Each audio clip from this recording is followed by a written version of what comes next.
Господа делегаты,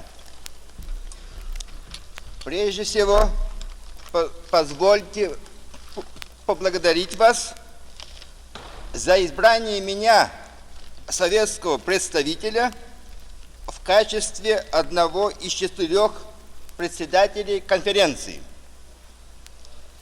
Приступая к исполнению своих обязанностей, я выражаю большое удовлетворение тем, что русская речь будет звучать с этой высокой трибуны.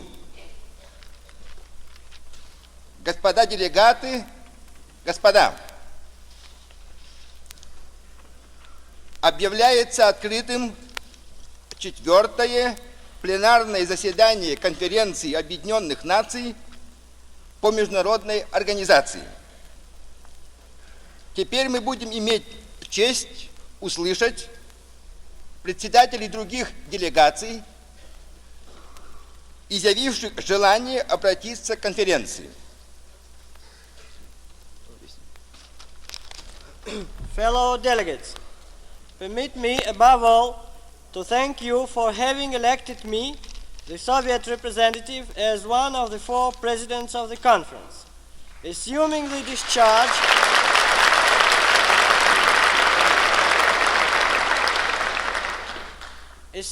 discharge of my duties, I express my great satisfaction that Russian speech will be heard from this high rostrum.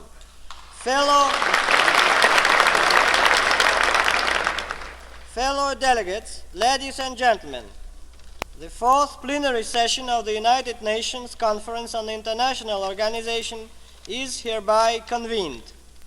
We now have the pleasure of hearing from other chairmen of delegations who have indicated their desire to address the conference.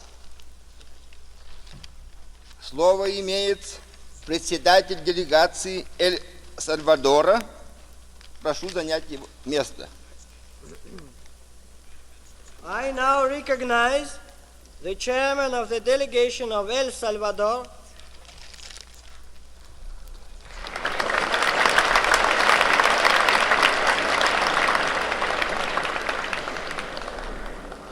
Hector David Castro has just been introduced by Commissar Vyacheslav Molotov. Mr. Castro, former ambassador to the United States and chairman of the El Salvador delegation, is just approaching the speaker's rostrum. And now, Mr. Castro. Delegates, ladies and gentlemen,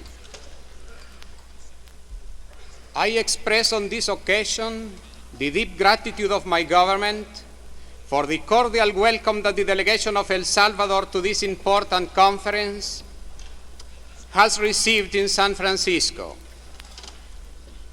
The members of the Salvadorian delegation are constantly receiving the earnest cooperation of the Secretariat, for which my government and the delegation are also very grateful.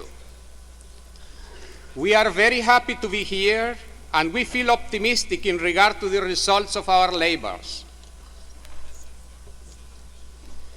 Almost at the very time when we were able to assemble here, the sad news of the death of His Excellency Franklin Delano Roosevelt, President of the United States of America, became known to the whole world. My government and my people, associated most sincerely with the government and the people of the United States of America, and with the governments and the peoples of all the United Nations, in their sentiments of great grief and sorrow. President Roosevelt played a very important part in making this conference possible, and he was very hopeful for its results. His memory will be a great inspiration to all of us.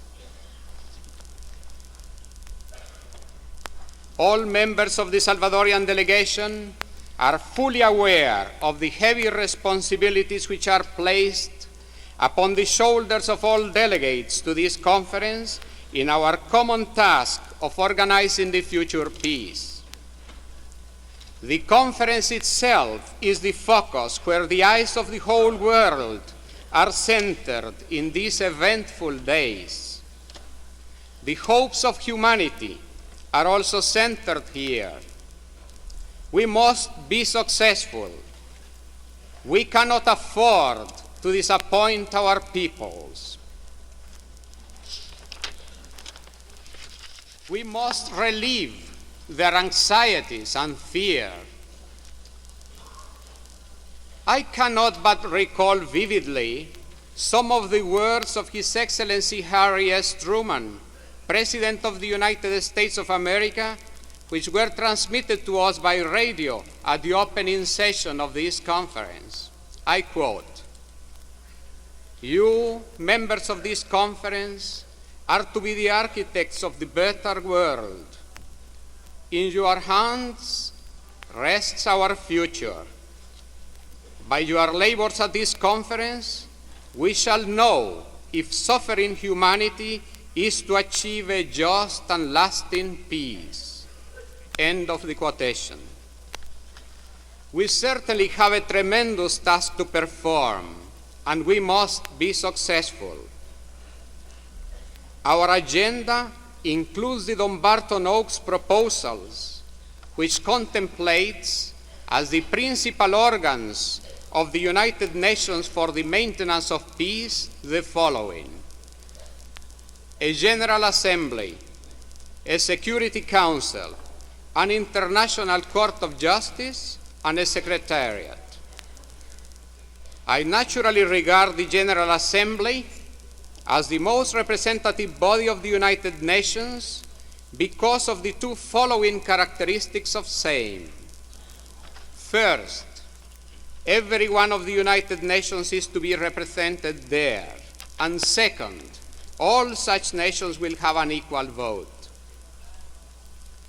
The Security Council, as contemplated in the Dumbarton Oaks proposals, should consist of 5 permanent members, namely the United States of America, the United Kingdom of Great Britain and Northern Ireland, the Union of Soviet Socialist Republics, the Republic of China and France, and also of 6 non-permanent members which should be elected for a term of 2 years, 3 retiring each year. Section C was incorporated to the Dumbarton Oaks proposals as the result of the Crimea Conference. It comprises, among others, the following provisions. Section C, voting. Each member of the Security Council should have 1 vote. Decisions of the Security Council on procedural matters should be made by an affirmative vote of 7 members. 3. Decisions of the Security Council on all other matters should be made by an affirmative vote of 7 members, including the concurring votes of the permanent members. Provided that in decisions under Chapter 8, Section A, and under the second sentence of paragraph 1st of Chapter 8, Section C, a party to a dispute should abstain from voting. It is only natural for us to expect that the proper amplification of the Dumbarton Oaks proposals by this conference will answer many important questions relative to the Security Council. The fact that the great majority of the United Nations will not be represented in the Council by their own representatives at any given time makes it their special concern the proper functioning of the Council. I am sure that we all agree in regard to the desirability of having the Security Council fully united in its vital mission of adopting measures to preserve the peace of the world. We cannot but be deeply concerned by the possibility of any deadlock that may impair the work of the Council. I have at least one instance in mind, which is suggested by the very text of Section C, as already quoted. If any nation which has a permanent seat in the Security Council is a party to an international dispute submitted to the decision of the Council, the representative of such a nation will have to refrain from voting, and a deadlock will ensue because the issue cannot be decided unless the necessary majority vote includes the concurring votes of all permanent members. I feel sure that this matter has been subject to discussion at the Crimea Conference, but it is very likely that a solution has not yet been found. To end a deadlock of this nature, and to do so in a way that may fully agree with the democratic ideals of all of our nations, would certainly require to refer the dispute to the General Assembly, which is, as I repeat, the most representative body in the proposed machinery of peace of the United Nations. I do not know if such an important step is likely to be taken at this time by the conference. My real purpose is only to point out the need of dealing properly with possible deadlocks in the Council, because if they really happen, and if they, as a result, paralyze the activities of the Council, the whole world will be utterly discouraged. In regard to the Permanent Court of International Justice, the delegation of El Salvador hopes that the jurisdiction of the court may be made compulsory to all the United Nations. It is clear to the delegation that most of the nations of the world are willing to accept the compulsory jurisdiction of the court. The smaller nations in particular cannot but feel that the future Permanent Court of International Justice is their greatest asset in the whole machinery of peace. But this agency will certainly be deprived of a great part of its importance if the larger nations do not all accept the compulsory jurisdiction of the court, at least for those disputes which are regarded as justiciable. The Salvadorian delegation remembers with pride the fact that the first permanent court of international justice which has ever existed in the world was the Central American Court of Justice, which was organized by El Salvador, Guatemala, Honduras, Nicaragua, and Costa Rica.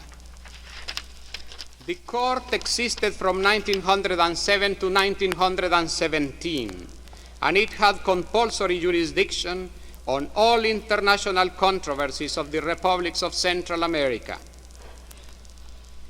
The members of the delegation of El Salvador place their full confidence in the divine guidance of God in our deliberations.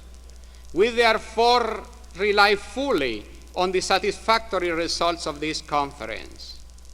We do not aim at complete perfection of our common work, but we have a definite share in the hopes of all mankind that the machinery of peace which we have the responsibility to produce here may answer effectively the expectations of the whole world.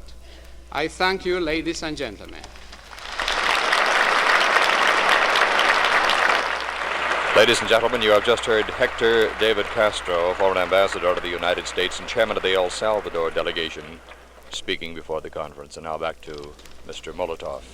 Слово имеет министр иностранных дел и председатель делегации Греции. I now recognize the Minister of Foreign Affairs and Chairman of the Delegation of Greece.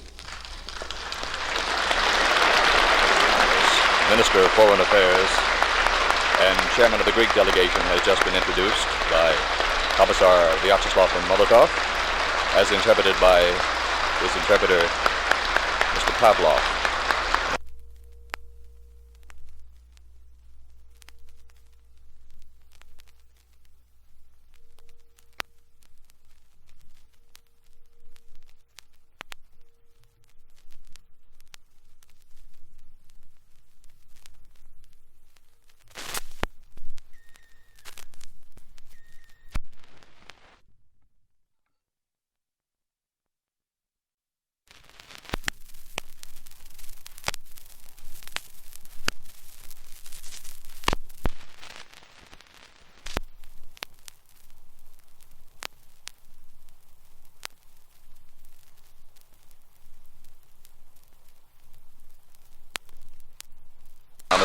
Sophianopoulos approaches the speaker's rostrum and is just about to deliver his address as soon as his manuscript is adjusted and in order.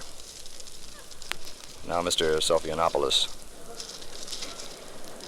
apparently he is having a bit of confusion with his manuscript. Now it seems to be ready. Mr. Chairman, fellow delegates, the Greek delegation desire in the first instance to place on record their sense of deep sorrow at the tragic loss of President Roosevelt, the great man whose constant efforts were directed towards fulfillment of the ideal of general security. Assuredly, his absence is for us all a most grievous blow.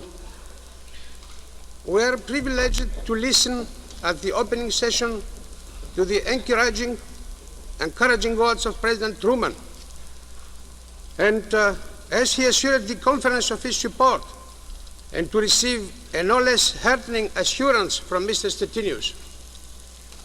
It was with satisfaction that the Greek government took cognizance of the Davenport-Knox proposals as completed at Yalta. They welcomed with deep gratification the gesture of the sponsoring powers in convoking a conference of the United Nations in this city, and they accepted the invitation to the conference in a spirit of confidence and of high hope. No one, I venture to think, will be surprised at their readiness to participate in those deliberations and to contribute their every effort to the creation of a better world order in which aggression and the ways leading to aggression shall be given an encouragement and shall have no possibility of success. The attitude of the Greek government is not due solely to the unprecedented trials, moral and physical, endured by the Greek people during the long, dark years of enemy occupation. Nor again it is dictated solely by the strong impulse which has age-long tradition originating in the Amphictyonic councils of classical Greece has implanted in the consciousness of the Greek people. There is a more immediate and less emotional motive. The unequivocal devotion of the Greek government and Greek people to the ideal of international collaboration, and their belief in the possibility and the necessity of creating a genuine international community governed by a set of rules of international conduct. That we do not intend merely to pay lip service to this ideal is amply proved by Greece's long record of faithful observance of and respect for the criteria of contemporary international law. We venture indeed to assert that during the past quarter of a century, Greece, more than any other nation, abode by the principle of resorting to the political, economical, and judicial machineries created after the last war for the settlement of international disputes. Every dispute, of whatever nature, was submitted by the government of our country to the arbitrament of law and justice. In spite of our law-abiding attitude, we were invaded by the Axis and their satellites. We suffered unjustly, and we lost everything except our honor and our faith in the possibility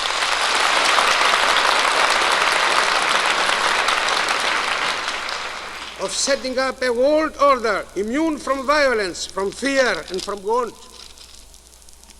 In this hope, we have come to the beautiful city of San Francisco, fulfilling an act of faith in the wisdom and earnestness of the inviting powers and of all the United Nations here assembled for the purpose of recreating the criteria of ethics, justice, and law that have been shattered by the aggressors.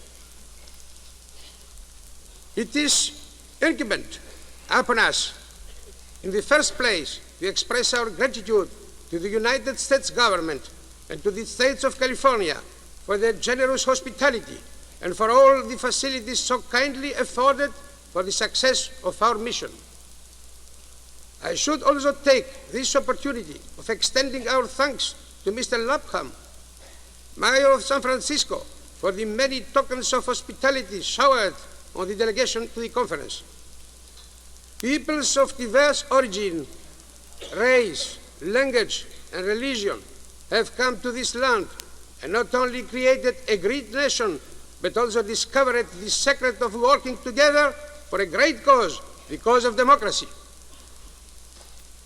They have done so with outstanding success because they have had the wisdom to sink their differences and discard their prejudices, and because they have accepted as their sole guide the higher interest of the community. We are proud to find among them hundreds of thousands of Americans of Greek descent who are repaying in grateful loyalty the opportunities granted to them by their country of adoption. Inspired by the example of the American people, we will soon begin to build up our new Charter of International Security on the basis of the drafts worked out at Dumbarton Oaks and Yalta by the great powers to whom the gratitude of this conference is mostly surely due. The Greek government commit themselves to the adoption of those drafts as a basis of discussion and venture to make some observations in regard to their provisions. During the initial phase, postal security should be pursued as a projection of the solidarity maintained by the United Nations in the persecution of the war. The United Nations owe it to their people and to their dead to safeguard a peace that has been won at so great a price. It is understandable that the great allies, on whom fell the main burden of responsibility for smashing the Axis aggressors, should also assume the main responsibility for directing the first steps of the new organization.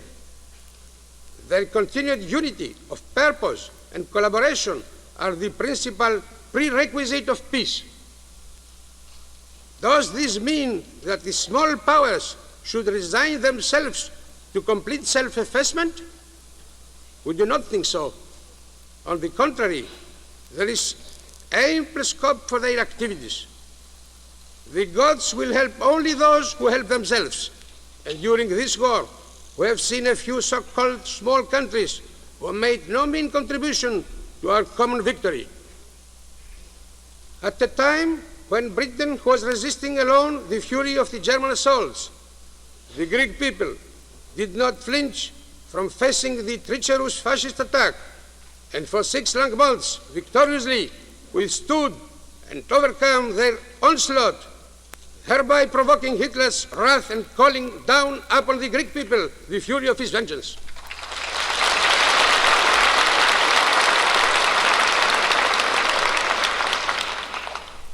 Along with the other United Nations, Greece has undertaken a historic responsibility, and one that she is determined to discharge resolutely and sincerely. Her past record is an earnest of what she may justly be expected to do in defense of general security, and in fairness entitles her to an active and responsive part in our new organization. The charter that we are about to draft should not create a false sense of security and complacency. We should take care that it does not lead to an individual sense of irresponsibility by promoting a confused feeling that the maintenance of peace is the anonymous concern of everybody in general and of nobody in particular.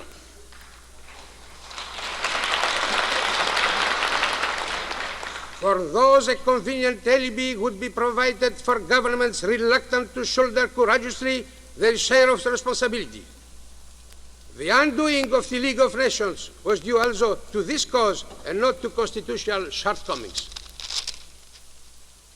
While reserving to itself the right of tabling specific amendments with the competent organs of the conference, the Greek delegation takes this early opportunity of submitting for the consideration of the other United Nations of the conference the following general observation on the principles and procedures embodied in the Dumbarton Oaks and the Yalta proposals.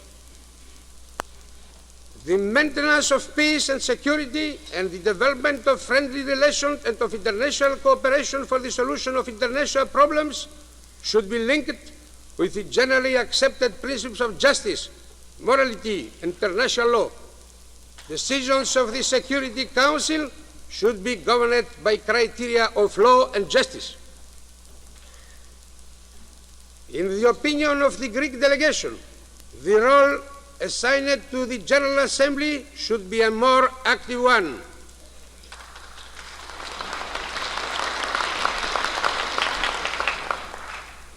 In particular, it should be stipulated that it should be open to the Assembly to make recommendations on any question that is under consideration or has already been treated by the Security Committee. In view of the compromise adopted in Yalta on the question of voting, it is now open to any country to bring to the attention of the Security Council any dispute or situation likely to endanger peace by requesting that it should be placed on the agenda of the Security Council. It is not open to any one of the permanent members of the Council to veto such a step, so long as 7 out of the 11 members of the Council vote in favor of such a procedure. Moreover, in cases concerning the pacific settlement of disputes and of situations likely to lead to international friction, the Yalta proposals mitigate the rigidity of the power of veto of the permanent members, since when any of them is a party to a dispute, it is debarred from voting. If, however, no settlement is reached through the procedures referred to in Section A, and if such failure is considered by the Council as constituting a threat to the peace and security, Section B of Chapter 8 comes into play, and the following 2 important steps are then contemplated. First, the Council should determine the existence of any threat to the peace or any breach of the peace or of any act of aggression, and should make recommendations or decide on the measures to be taken for the maintenance or the restoration of peace and security. Second, the Council should be empowered to determine what measures could be employed to give effect to its decisions. Those measures could range from the interruption of means of communication or the mere severance of diplomatic relations to the application of sanctions by armed force. There would be nothing to object to in the above 2 steps if they were not marked by the possibility of the use of the right of veto by any one of the permanent members. This right of veto appears to create a feeling of uneasiness in certain quarters. The small countries are not unaware of the necessity or unmindful of the importance of maintaining the solidarity of the big 3 powers, which is in the last resort the greatest guarantee for peace. It is in that spirit that they will no doubt sacrifice their legal scruples in respect of the application of sanctions to the superior interest of peace, and will be prepared in that connection to resign to, if not applaud, the exercise of the right of veto by the permanent members. It will be more difficult for the small countries to acquiesce in the use of the veto by any one of the permanent members in respect of the determination of the existence of a threat to the peace or of any act of aggression. This is a point on which the small countries will feel very strongly, for reasons connected with the principles of international justice and morality. They would bear with greater fortitude their disappointments and tribulations resulting from the non-application of sanctions in consequence of the use of the right of veto, if at least the Security Council could determine the existence of the aggression and implicitly of the aggressor. It is not too much to ask a small country victim of aggression to forego the moral and legal satisfaction of knowing where is right and where is wrong. and who is the wrongdoer and who is the victim. Let no one think this small country's earnest desire in this connection is an unprofitable and purposeless claim. There is a very great deal in it which is of interest also to the great powers and will ultimately serve the best interest of peace. In this connection, less confusion and greater clarity are necessary.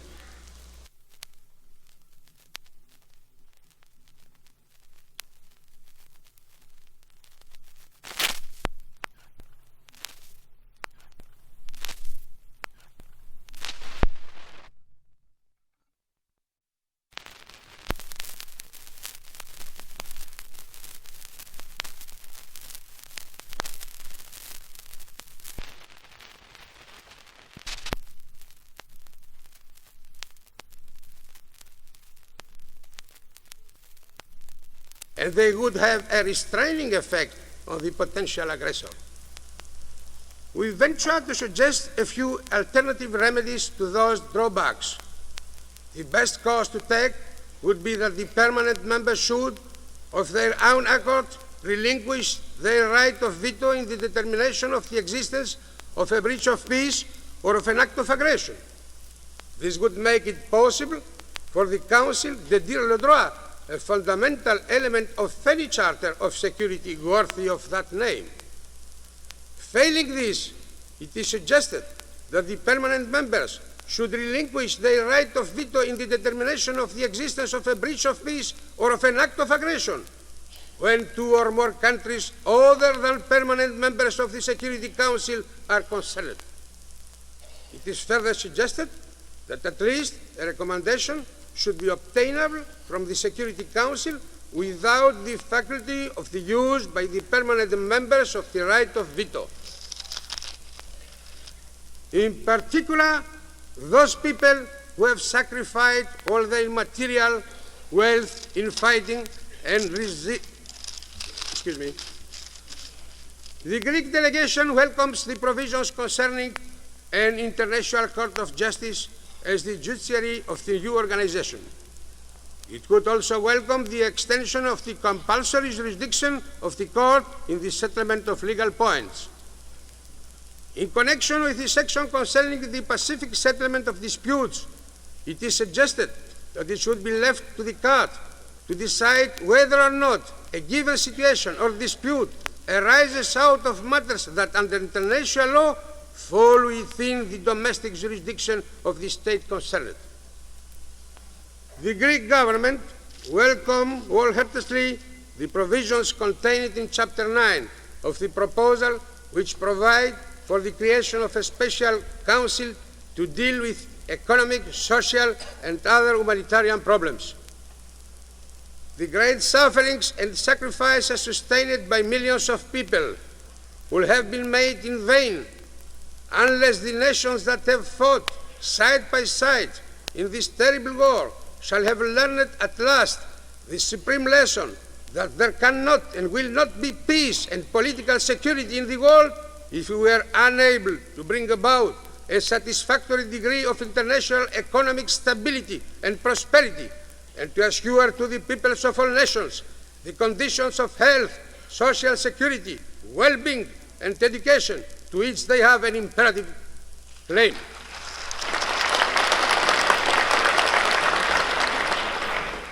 In particular, those people who have sacrificed all their material wealth in fighting and resisting the enemy have the right to expect that the economic solidarity and interdependence of all the nations will be recognized as a fundamental principle which not only emanates from the conception of international justice and morality, but is dictated by the common interest of all nations that are members of the same international society.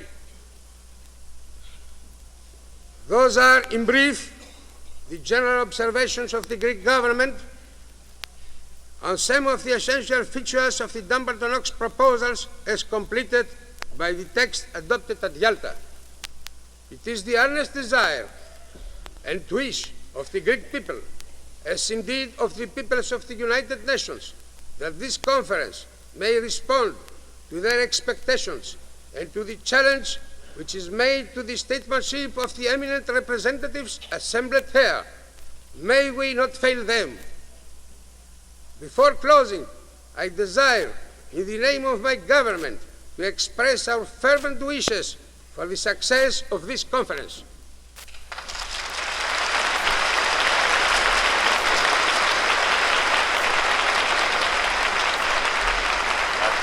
John Sophianopoulos, Minister of Foreign Affairs and Chairman of the Greek delegation, who is stepping over to shake hands now with Commissar Vyacheslav M. Molotov. Слово имеет президент-комиссар Филиппин в Соединенных Штатах и председатель делегации Филиппинской Республики. I now recognize the Resident Commissioner of the Philippines to the United States and Chairman of the Delegation of the Philippine Commonwealth. And that, of course, ladies and gentlemen, is Brigadier General Carlos P. Romulo, Resident Commissioner of the Philippines to the United States and Chairman of the delegation from the Philippines, who is approaching the Speaker's rostrum amid a resounding round of applause. He walked over, shook hands very cordially with Mr. Molotov, and now is about to address the group. Mr. Chairman, fellow delegates, ladies and gentlemen,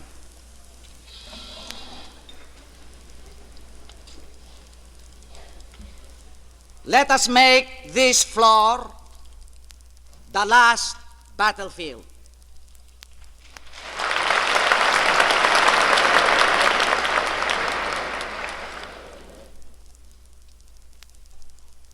We are here to determine whether the human race is going to exist or whether it is to be wiped out in another world holocaust. Those among us who have watched the death agony of great cities, those among us who come from the foxholes of battlefronts have no illusions as to what another war will do to all men. This may be our last opportunity to achieve peace. We are here to fight for our lives.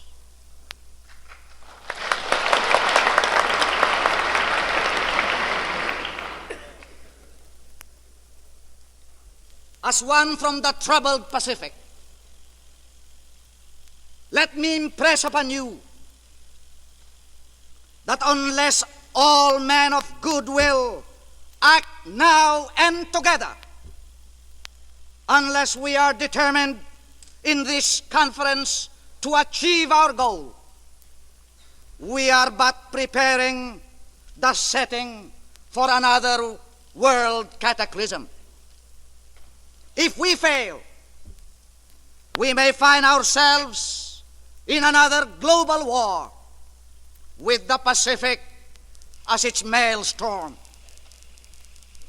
Peace, to be an actuality, must be based on a recognition of the problems that affect human dignity.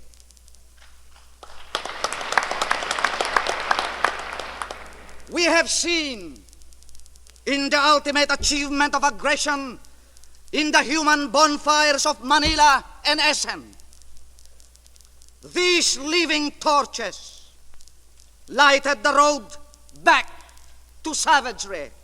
No. Beyond the savagery, we never dreamed human beings could be capable of reaching. It is impossible for minds to grasp the monstrous agony of these things. The charred bones of man. Women and children that are now being shoveled under German and Philippine earth, they are war. They are what would be in these very streets if the advantage of Pearl Harbor had been pressed and the rising sun flew today over this building and this city. We know how much is being unleashed against us who are seeking to achieve a decent medium of world existence without war. We are all aware that Japan and Germany are joined in their fears and their hopes for our failure, and that their skulking protagonists elsewhere are adding their fears and their hopes that we may not succeed. They are the haters and the degraders, and they are willing us to fail. But why should we fail? Why should peace be impractical? Why should humanity again betray itself? Words and ideas are more powerful than guns in the defense of human dignity.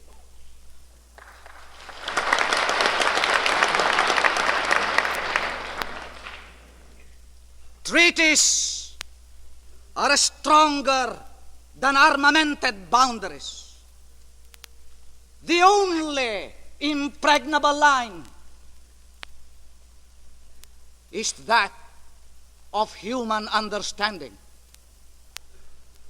We are well aware that international understanding must rest on practical security, and that the economic structure of the world must determine the balance between nations. But of more lasting importance is the spiritual structure.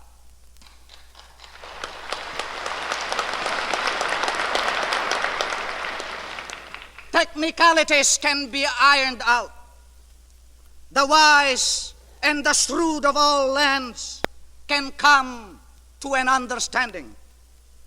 Business and commerce can agree, or let us say, they can be made to agree. But the human pattern cannot be forced, and its settlement cannot be delayed. For it must be determined, or another war will wipe us and our bickerings and our misunderstandings from the face of the earth. Unless we can agree, we will return to the dust, for we have failed as men. In every human being is the craving and the right for recognition. In every normal human is the longing for peace. One of the oldest prayers in the human heart is this: let us have peace.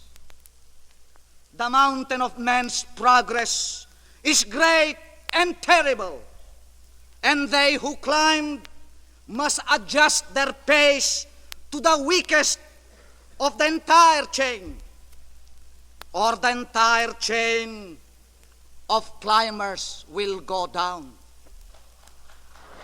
Until the weakest link in our human chain is made safe, not one of us is safe.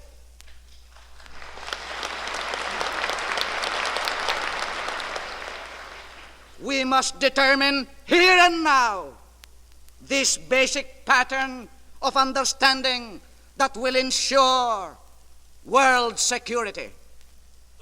We have seen in this war how effectively boundaries and nationalities and racial divisions have been forgotten while achieving a common stand against the common enemy. In the ultimate effort to save our lives, it is the shared understanding that matters and not the heritage of blood or country. Today,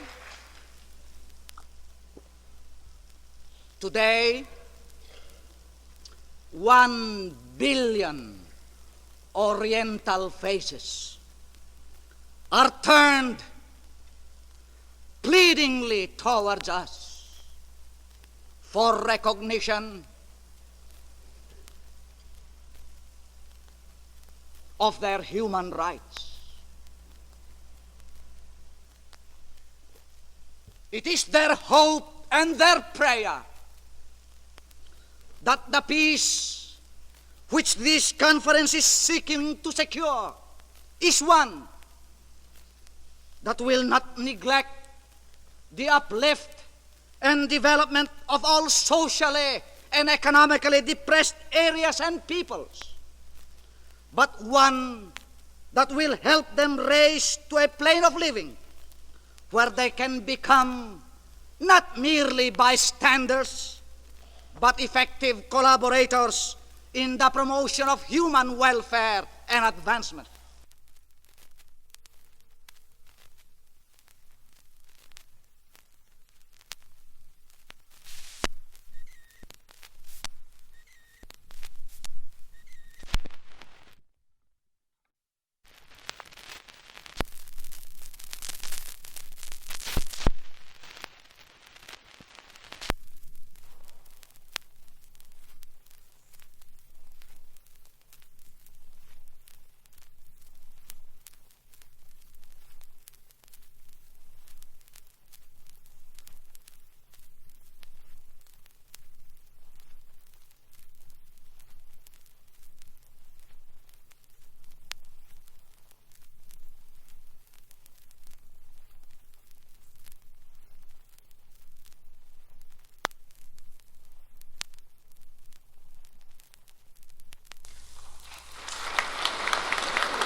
Theirs is the plea, my fellow delegates, that such a peace may not be appropriated for the purpose of freezing the political, economic, and social order of that part of the world.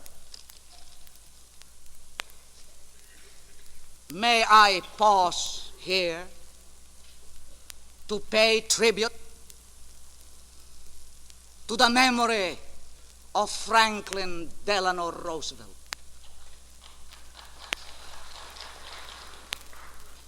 The staunch defender of the human rights of these millions, a man who died an American, but whose grave is the world.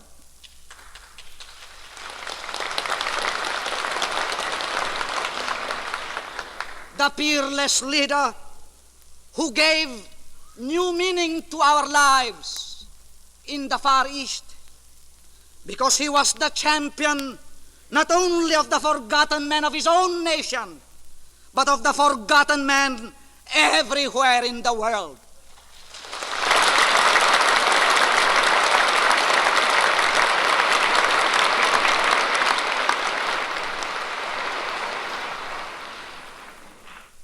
We turn our reverential thoughts to him today with a very deep sense of loss.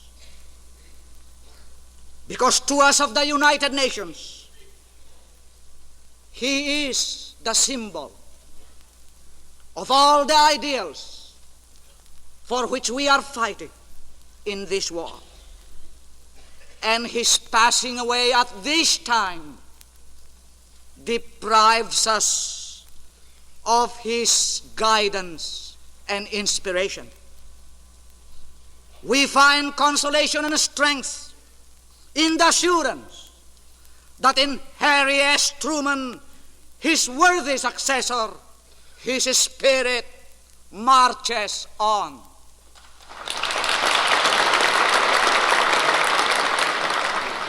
Paramount in Asia today is the remembrance of past hopelessness. Sections of our world are festering with resentments that will obstruct the way to peace unless they are brought out into the open and cleared away. We must give ourselves tolerance. We must ask, what gave birth to these resentments and hatreds? We must ask why they are there. And we must answer these questions frankly before we can wipe away these erosions of distrust. This can be and must be done. True, this is not a conference to frame a peace treaty, but our words and actions here can outline a future pattern that can serve for all the small nations of the world, a pattern that can be the working basis for world communal living, a pattern that will set the peace. In this plan, the terms under which the individual nations have set their manner of living must adjust themselves to the needs of the peace.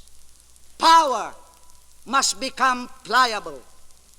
Each nation must be prepared to contribute its share of effort and its share of yielding. In this civilized family, first one member and then another gives in or yields a little, and by these small submissions, they gain everything in pride and protection. In this past war, heroic efforts have been spent in a nobility and sacrifice we pray may never be required again. Men of all nations have shown their ability to sacrifice and to die. Now is the time to show our ability to sacrifice and to live.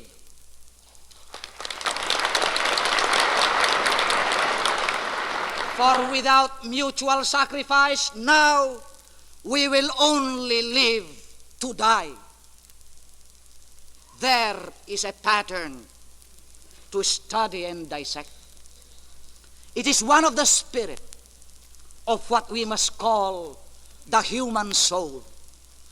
In our hands is the tremendous responsibility to preserve the human race or to condemn it to certain doom. Here, on this testing ground, cannot the victorious say, let us come out of our strength and our power. Let us yield to these others. Let us be prepared to share our power and our opinion that victory may be sure. Our aim must be tolerance, for victory can be preserved only with tolerance. We will sign here our death warrant for the future unless we show our willingness for giving and not for grasping. A capacity for understanding and not of clinging to the set determination that has undone the past, and the ability for meeting on the common earth of understanding the littlest nation and the littlest man. This war has given us a new yardstick by which to judge the stature of nations. Nations are no longer judged by their size or by their wealth or by their population. In the darkest hour for civilization in Europe, in the darkest hour for civilization in Europe, 8 million Greeks, in number insignificant, their country in size inconsequential, and yet, because they refused to give in, because as worthy descendants of the heroes of Thermopylae, they stood their ground and refused to surrender their principles and ideals, the Mediterranean Sea was not made into a German sea.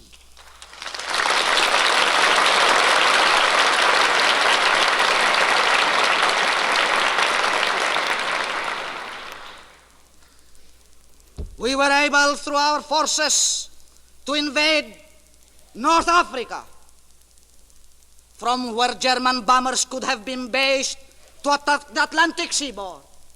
But the Greeks resisted, and because they resisted, they saved civilization in its darkest hour in Europe for you as well as for me.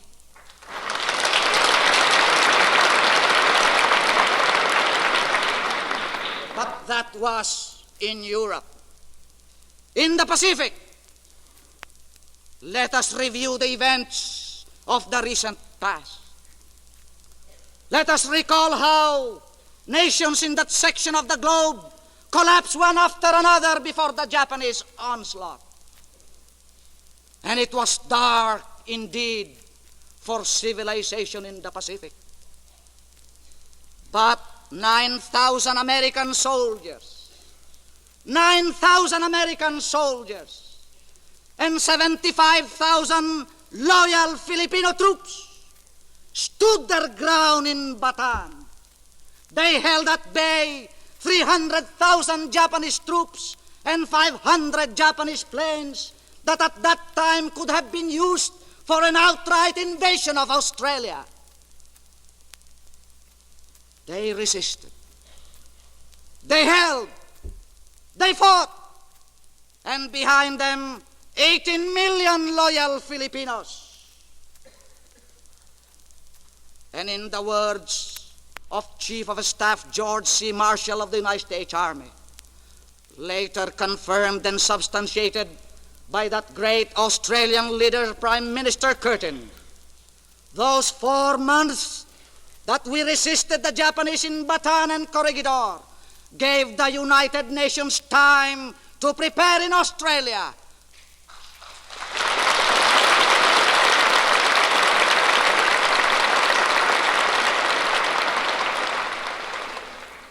so that in the darkest hour for civilization in the Pacific,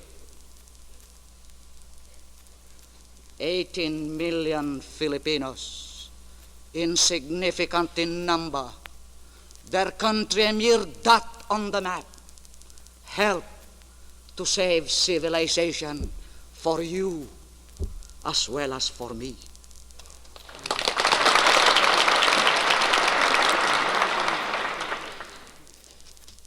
In Athens, the ancient Greeks sculptured the goddess who brought them victory as an angel with clipped wings because they did not want her to fly away.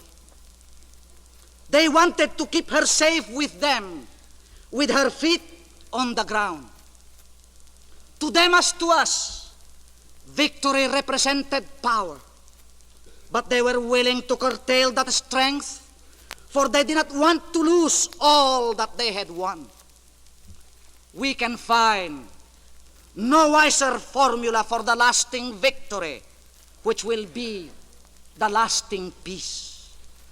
By yielding to the common good, by a civilized recognition of the mutual advantages that will be given to us all, by trimming the wings of power, we can hold to our victory with her head so proudly among the stars and her feet set firmly on our earth.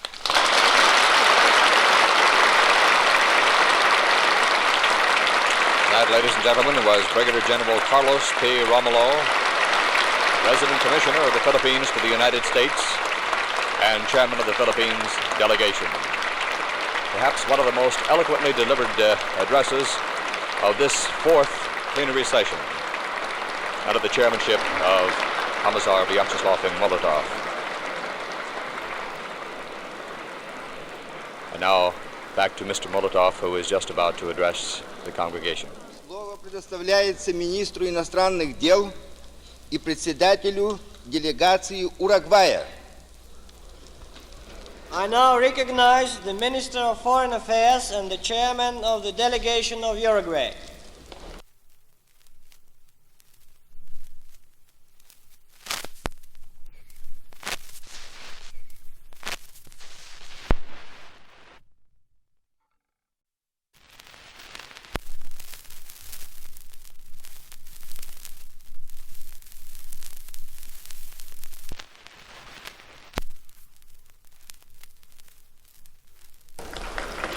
The Minister of Foreign Affairs and Chairman of the Delegation of Uruguay, Jose Serrato, is now approaching the Speaker's rostrum.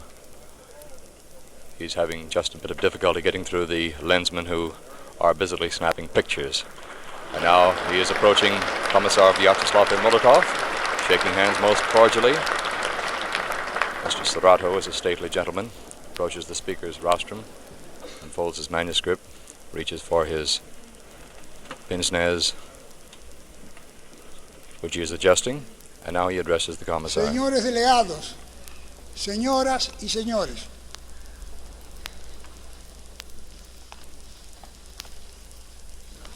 me complace y me honra dedicar mis primeras palabras en este recinto, tributando en nombre de mi país el homenaje de su respetuosa admiración a la memoria del ilustre presidente Franklin Roosevelt, a ese gran ciudadano del mundo cuya muerte deploran todos los hombres y todos los pueblos de la tierra, tanto libres como oprimidos.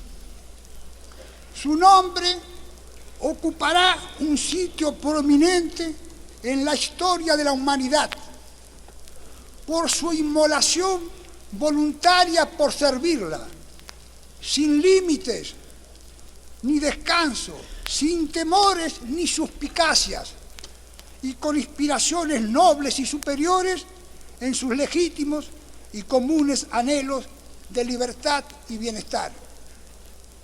También rindo tributo al heroísmo y la gloria de los grandes pueblos combatientes, Estados Unidos de América, el Reino Unido de la Gran Bretaña e Irlanda del Norte, la Unión de las Repúblicas Socialistas Soviéticas y China, a cuyo esfuerzo victorioso debemos la derrota de las fuerzas de los países del eje y la reunión de todas las naciones amantes de la paz para organizar la sociedad internacional y crear el sistema de seguridad mundial que ampare y garantice en sus legítimos derechos a todos los pueblos. La bizarría, el denuedo y la espiritual grandeza de esos pueblos merecen la gratitud de la humanidad civilizada y serán siempre recordados por la historia. Su sangre, su dolor y sus lágrimas, para emplear la memorable expresión de Churchill, han tras sublime holocaustos a esta aurora de justicia. Pero quiero también, en nombre del gobierno y del pueblo de la República Oriental del Uruguay, tributar homenaje a todos los países, cualesquiera sean su entidad y su fuerza, que han acompañado en su heroica cruzada a Estados Unidos, Gran Bretaña, la Unión de las Repúblicas Socialistas, China y el Brasil. Han corrido su suerte a través de la contienda y han sacrificado la vida de sus hijos luchando y padecido sin límites, sin tregua, para asegurar y afirmar el triunfo de la civilización. Homenaje que alcanza, señores y señores, al pueblo francés, erguido en la lucha contra el nazifascismo, no obstante la temblorosa claudicación de sus dirigentes en 1940, y a cuyo comité de liberación el gobierno del Uruguay fue el primero en reconocer.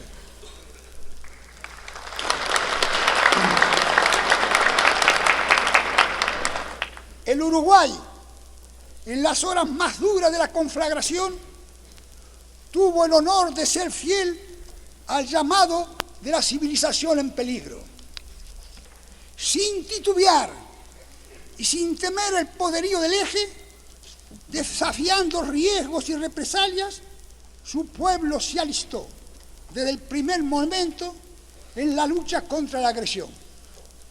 Impidió en su territorio la traición de las naciones combatientes, reprimió enérgicamente a la quinta columna, concedió el tratamiento de no beligerancia a los países que luchaban por la libertad, abrió sus puertas y sus bases a las naves y aeronaves aliadas, puso sus materias primas a disposición de los pueblos en guerra con el eje, rompió relaciones diplomáticas y comerciales con los miembros del pacto tripartito, declaró luego el estado de beligerancia con Alemania y el Japón y no mandó oficialmente sus tropas a los escenarios de la contienda porque no le fueron reclamadas.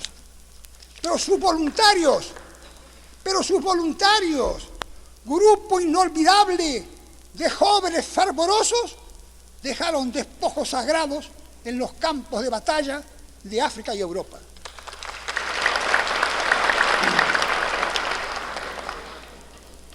Para honra de América, los pueblos del hemisferio continental no se arredraron ni vacilaron.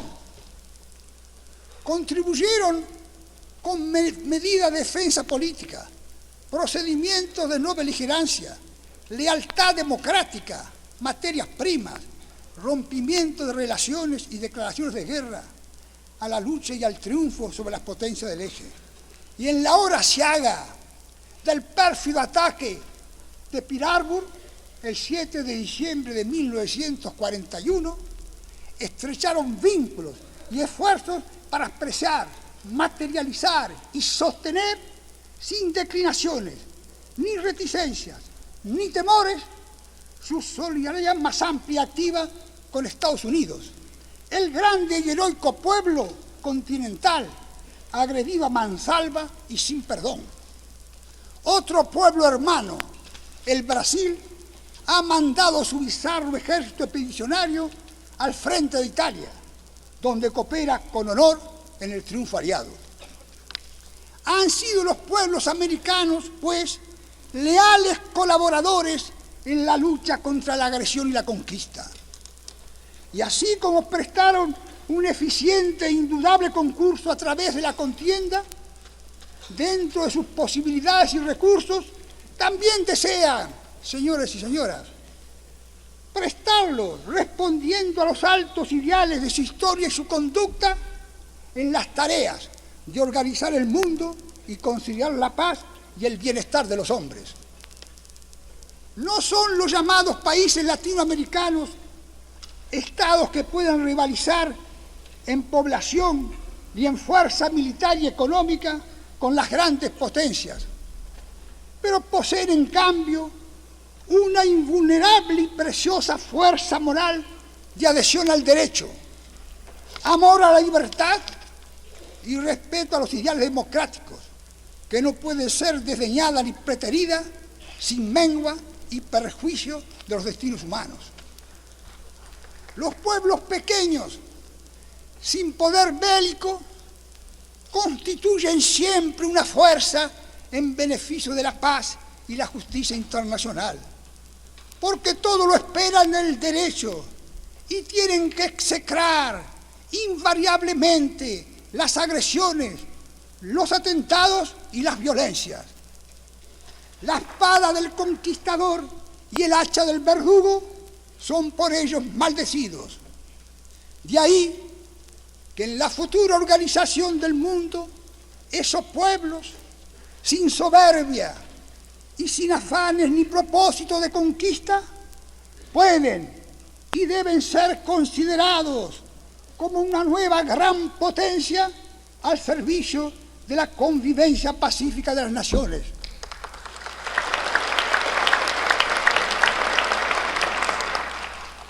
Una gran potencia al servicio de la convivencia pacífica de las naciones, el imperio de las leyes internacionales y los principios éticos y jurídicos de la civilización. Entre lo justo y lo injusto siempre se pronunciarán por la justicia. Entre lo jurídico y lo ilícito siempre resolverán en favor del derecho. Entre la violencia y la seguridad siempre lucharán para mantener y fortificar el reinado de la paz. Asegurar en la sociedad internacional la intervención de los pueblos pequeños por su tamaño y su fuerza militar. Asegurar la vigencia de sus derechos y la natural gravitación que les corresponde por su proporción considerable en la población del planeta. Y asegurar, por último, su espíritu, su orientación moral, sus riquezas y sus posibilidades en el intercambio comercial, equivaldría a construir y consolidar una eficaz e inconmovible garantía para el cumplimiento de las finalidades esenciales y supremas del organismo de solidaridad y pacificación que surgirá de las históricas deliberaciones de San Francisco.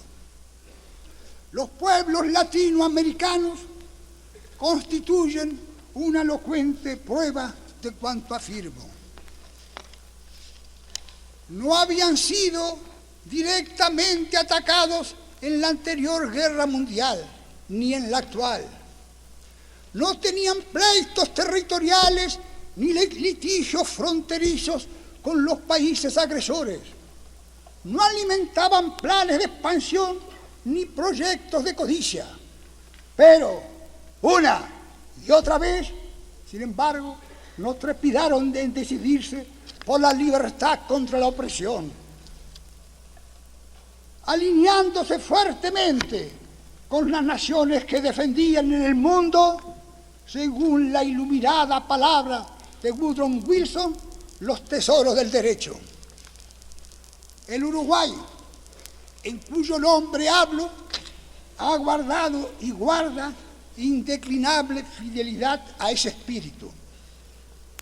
No ha venido a San Francisco a defender intereses particulares ni egoístas, ni a realizar lucros políticos o económicos de especie alguna, ni a discutir preeminencias o granjearse honores, ni a entorpecer con menudas interferencias los acuerdos fundamentales sobre los que reposará después de la victoria próxima y definitiva la función solemne y mayor del mantenimiento de la paz.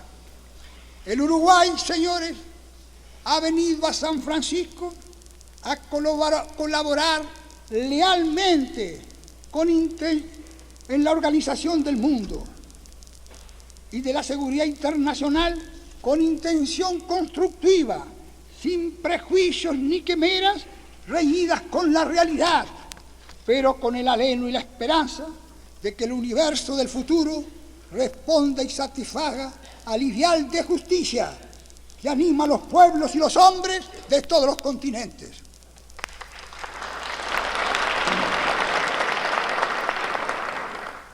La victoria no es un decidir acto, sino se la emplea en beneficio de la humanidad. Y de poco valdría el cruento esfuerzo de los años de contienda si las Naciones Unidas no demostraran que tanto como la guerra son capaces de ganar la paz, dando vida en los hechos encarnando en la realidad palpitante y perfeccionando toda vez que sea posible, cada día y cada hora, el espíritu de cooperación y de concordia universales que inspiró los acuerdos y planes de don Bartolomé. El Uruguay acepta esos planes y acuerdos, convencido de que lo primordial y previo es crear en el mundo una organización, un sistema de seguridad que reprima el bandolerismo internacional y evite el retorno a la ley de la selva. Pero junto con sus hermanos de América, según lo acordado en la Conferencia Internacional sobre el Problema de la Guerra y de la Paz, celebrada últimamente en México, aspira a que el futuro organismo mundial alcance el máximo de eficacia, no adolezca de omisiones ni fisuras y perfeccione su estructura hasta el más alto nivel posible.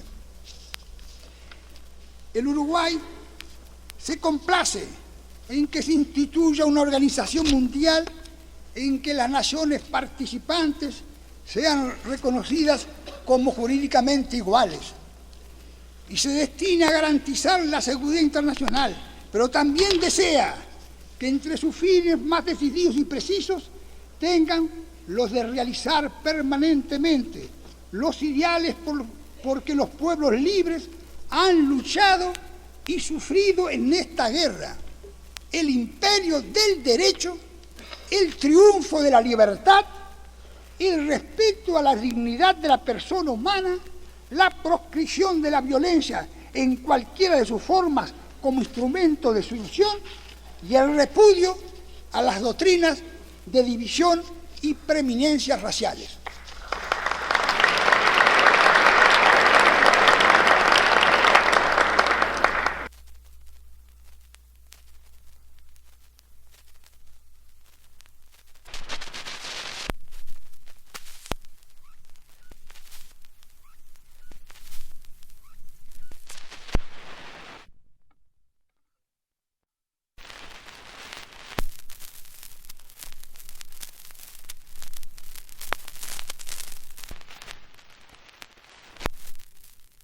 Esta aspiración agrega la de que la Organización Mundial consagre de modo expreso y categórico la inviolabilidad de la independencia, la integridad territorial, las fronteras y los derechos de las naciones, y cree la técnica adecuada para prevenir o reprimir las agresiones. Para el Uruguay, el país que ataque a cualquier miembro de la Comunidad Pacífica de las Naciones debe ser considerado agresor por todas ellas solidariamente, y todas ellas a la vez deben actuar para imponer la solución jurídica del conflicto y, en su defecto, defender el Estado agredido, incluso con las armas.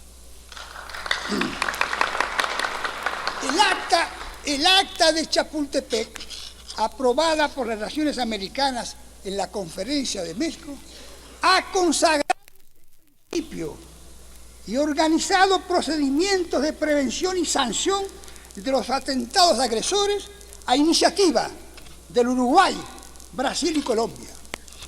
Mi país desea fervorosamente que ese memorable instrumento internacional se integre con la Organización Mundial y cimente las bases necesarias para estudiar la forma de establecer que la defensa material y en los hechos de la personalidad independiente de los países y la profilaxis y castigo de las agresiones se efectúe por las organizaciones regionales con el respaldo de todos los miembros de la sociedad internacional. El regionalismo continental debe estar en conexión con la Organización Mundial y solo movilizar fuerzas con la aquiescencia de esta. Evitaremos así crear nuevas formas de conflictos y caer después en la dirección del más fuerte. La seguridad debe ser para el Uruguay colectiva, universal y coercitiva. Respecto a la estructura misma del organismo a establecerse, el Uruguay admite los acuerdos de Don Bartolomé como un sistema impuesto por las necesidades y contingencias del estado de guerra y del que lo sucederá en el futuro inmediato, en carácter de primera etapa, imperfecta, pero perfectible en el porvenir, transitoria y provisional por índole, y sólo duradera hasta que sean liquidadas las consecuencias últimas de la contienda y sea posible, por lo tanto, instaurar un estatuto de la sociedad internacional sin las deficiencias que resultan en aquellos acuerdos. No es la paz de la fuerza la que deseamos, sino la de la armonía, la justicia y el bienestar general. La contención por la coacción organizada, única forma en su caso valedera del agresor que apoya en la fuerza pretensiones que la justicia le niega y a las cuales no podría dar satisfacción por los medios jurídicos regulares pacíficos, es una realidad que debemos también contemplar. El orden que haya de establecerse para regular la vida institucional no será perfecto, pero debe sí ser eficaz. Solo por la colaboración de las grandes y pequeñas naciones, por su extensión, fuertes o débiles por su poderío militar, sean cuales quieran sus credos, color y organizaciones políticas, será posible estructurar un seguro sistema de paz. Para ello es indispensable, ante todo y sobre todo, y lo recalco expresamente, cumplir leal y correctamente lo que se pacte. Acepta el Uruguay la organización de una asamblea como cuerpo plenamente representativo de las naciones en el concepto de que todas ellas actuarán en su seno con la misma categoría jurídica y en un plano de perfecta igualdad, es decir, que no haya estados superiores y estados inferiores, ni estados con privilegios y estados desmedrados, ni estados que ostenten una forma de jerarquía y calidad, y estados que aparezcan en una especie de fila rasa de países con derechos disminuidos. En ese mismo concepto estima conveniente que se robustezcan las facultades de la Asamblea para promover y facilitar las soluciones tendientes a consolidar la paz y estimular la cooperación internacional.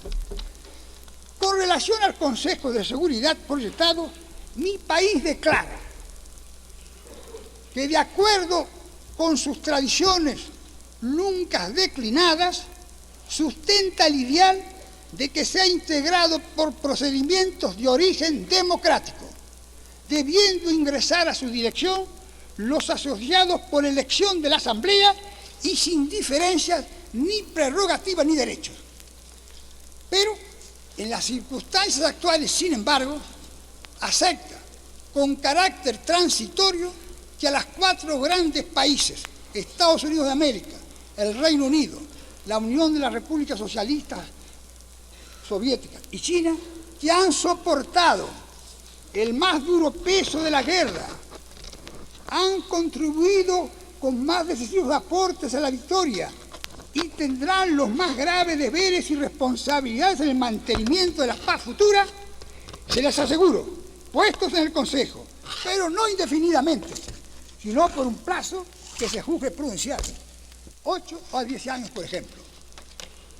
Más, como ya lo sostuviera en su exposición del 28 de septiembre de 1944, desea, señoras y señores, se incluya a Francia en la categoría de los grandes miembros del Consejo no sujetos a la elección de la Asamblea, como homenaje a su magisterio de libertad, a su significación moral, a su dolor y su sacrificio en las horas de prueba de la guerra y a su colaboración permanente en el proceso y los destinos de la cultura universal.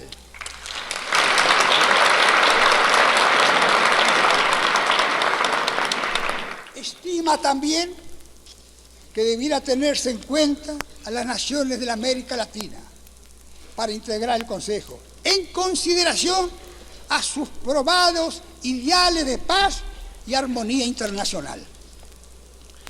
En lo que respecta a la constitución de la Corte Internacional de Justicia, el Uruguay estima que a su competencia y juzgamiento deben ser sometidos todos los diferendos y conflictos entre los pueblos, que no pudieran ser solucionados por medios amistosos o procedimientos arbitrales sin excepción de especie alguna.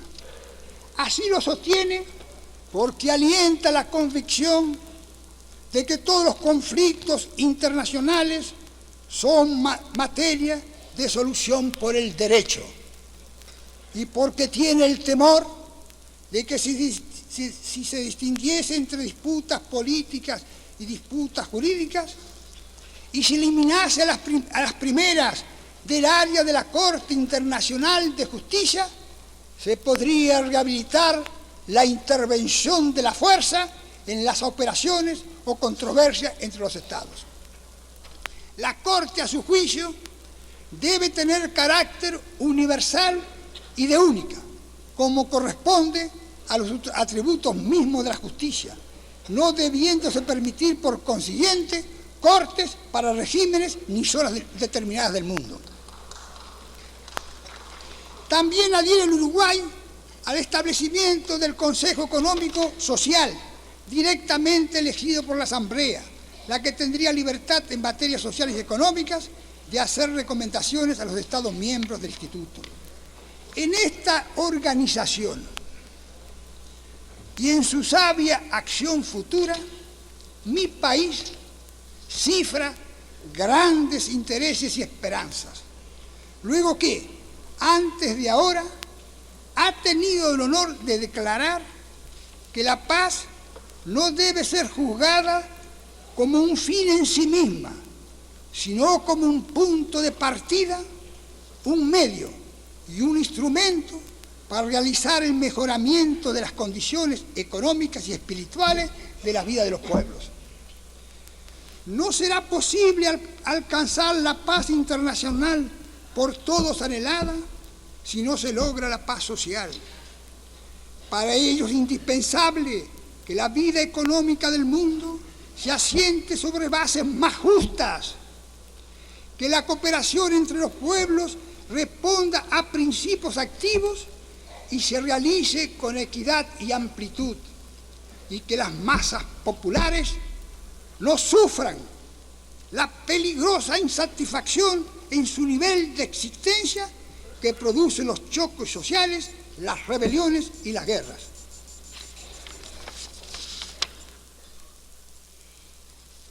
Para nosotros, la mayor riqueza es el hombre y, por consiguiente, el pueblo sin líneas divisorias, la humanidad en una sola palabra. Propender, pues, al bienestar económico y al desenvolvimiento de la especie humana es combatir la guerra y fundamentar una paz perdurable entre la armonía de intereses y la extensión de la justicia.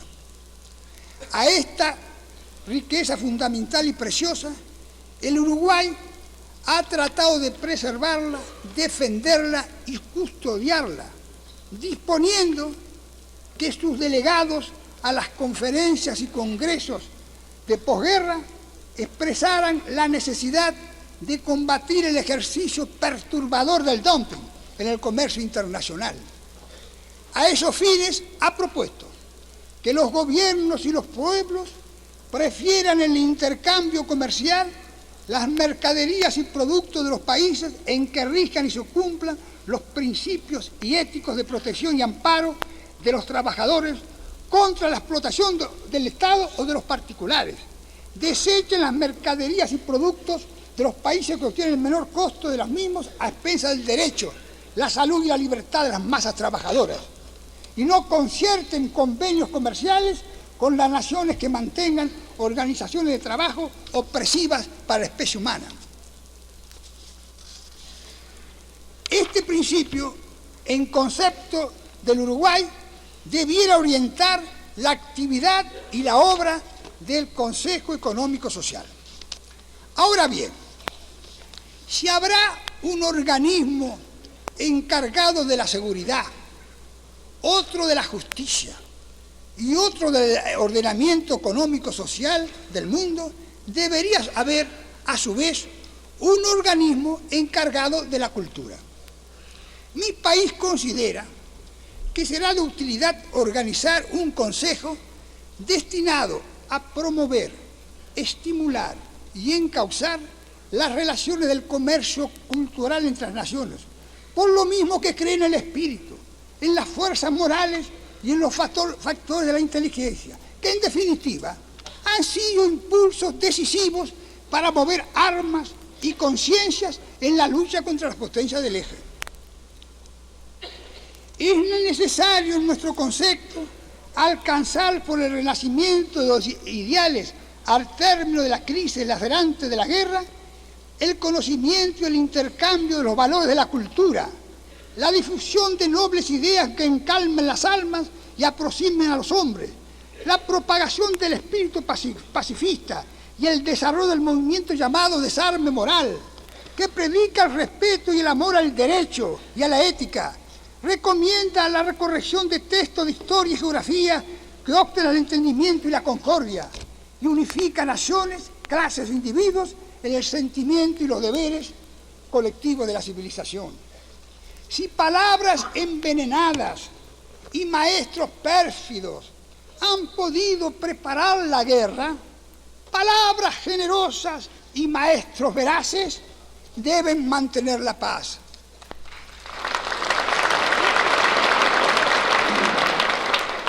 Pero no se lograría una paz sana y estable si nada se hiciera para la democratización del mundo y el imperio de la libertad. Para el Uruguay, paz y democracia constituyen términos complementarios en los cuales cada uno es garantía y motivo del otro. Tal es su tesis de derecho. Para ello entiende que en la organización internacional que se proyecta no debe admitirse la incorporación, según ya lo ha sostenido, de naciones que profesen doctrinas de agresión y de guerra.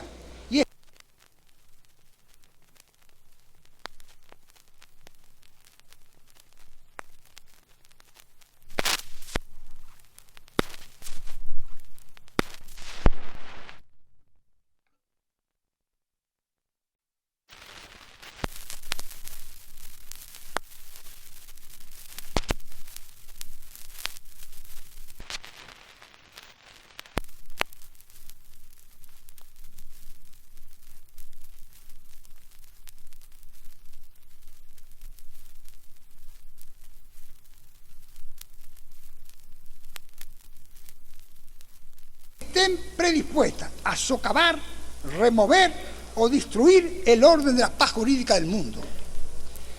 Más, para ser miembro de la sociedad internacional, no basta en su concepto presentar los títulos de nación amante de la paz, sino que hay que ser además nación amante de la libertad. Y ahí que, reiterando un pensamiento que les grato, propicia una fórmula según la cual se exigiría a los estados aspirantes a integrar la comunidad de naciones el respeto efectivo a las libertades esenciales e inherentes de la persona humana. Sin esa condición no se podría ni debería integrarla. El concepto de esa igualdad impone necesariamente el principio de no intervención, el cual debe ser consagrado con firmeza y amplitud por la sociedad internacional bajo las siguientes y únicas condiciones en nuestro concepto. La libertad de un Estado no puede llegar en ningún caso hasta un extremo incompatible con los derechos de la convivencia pacífica de los demás. Y en la emergencia de que algún Estado atentase o se preparara solamente para atentar contra tales derechos y tal convivencia pacífica, procedería y se justificaría la intervención colectiva de todas las naciones a los efectos de mantener la paz.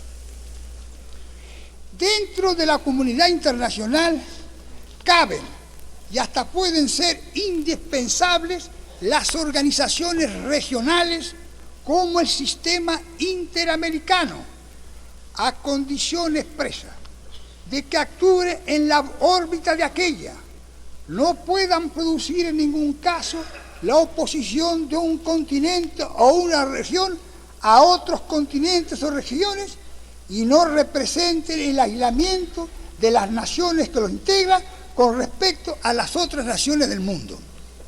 El Uruguay considera que la coexistencia de los sistemas regionales con la comunidad mundial podría efectuarse sobre las siguientes bases.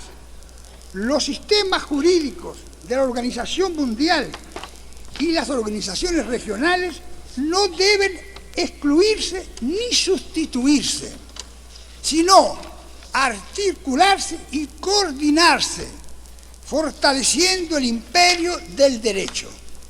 Y los estados que integren una organización regional tendrán siempre el derecho de dirigirse a todas las jurisdicciones de la Organización Mundial y participarán de las garantías jurídicas, los planes de seguridad y los sistemas de cooperación que rijan en ella.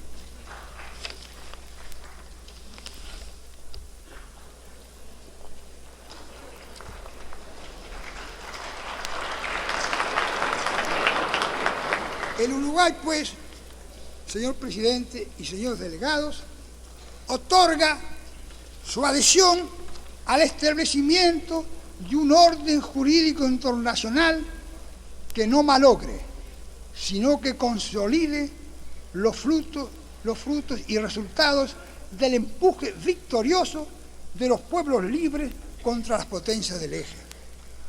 Obra de pueblos aún en plena contienda entre ruinas, batallas y esperanzas, no poseerá todavía una perfección acabada y completa, pero ella debe venir sin duda alguna en el curso del tiempo como consecuencia del anhelo y la decisión constructiva de todos los países de buena voluntad. La etapa de perfeccionamiento empezará inmediatamente después de la fundación. El primer día de su existencia será también el primer día de trabajo, de renovación y de progreso. Entonces, como ahora, como ayer y como siempre, la República Oriental del Uruguay actuará al servicio del derecho.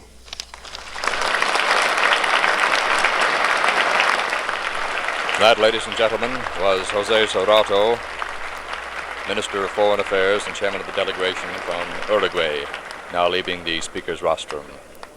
And here is the interpreter for Mr. Sorato. Delegates, I have the honor to address my first words at this meeting placed in a tribute to the memory of President Franklin Delano Roosevelt, the great democrat and citizen of the world, whose death is lamented by all men and all peoples of the earth, both free and oppressed.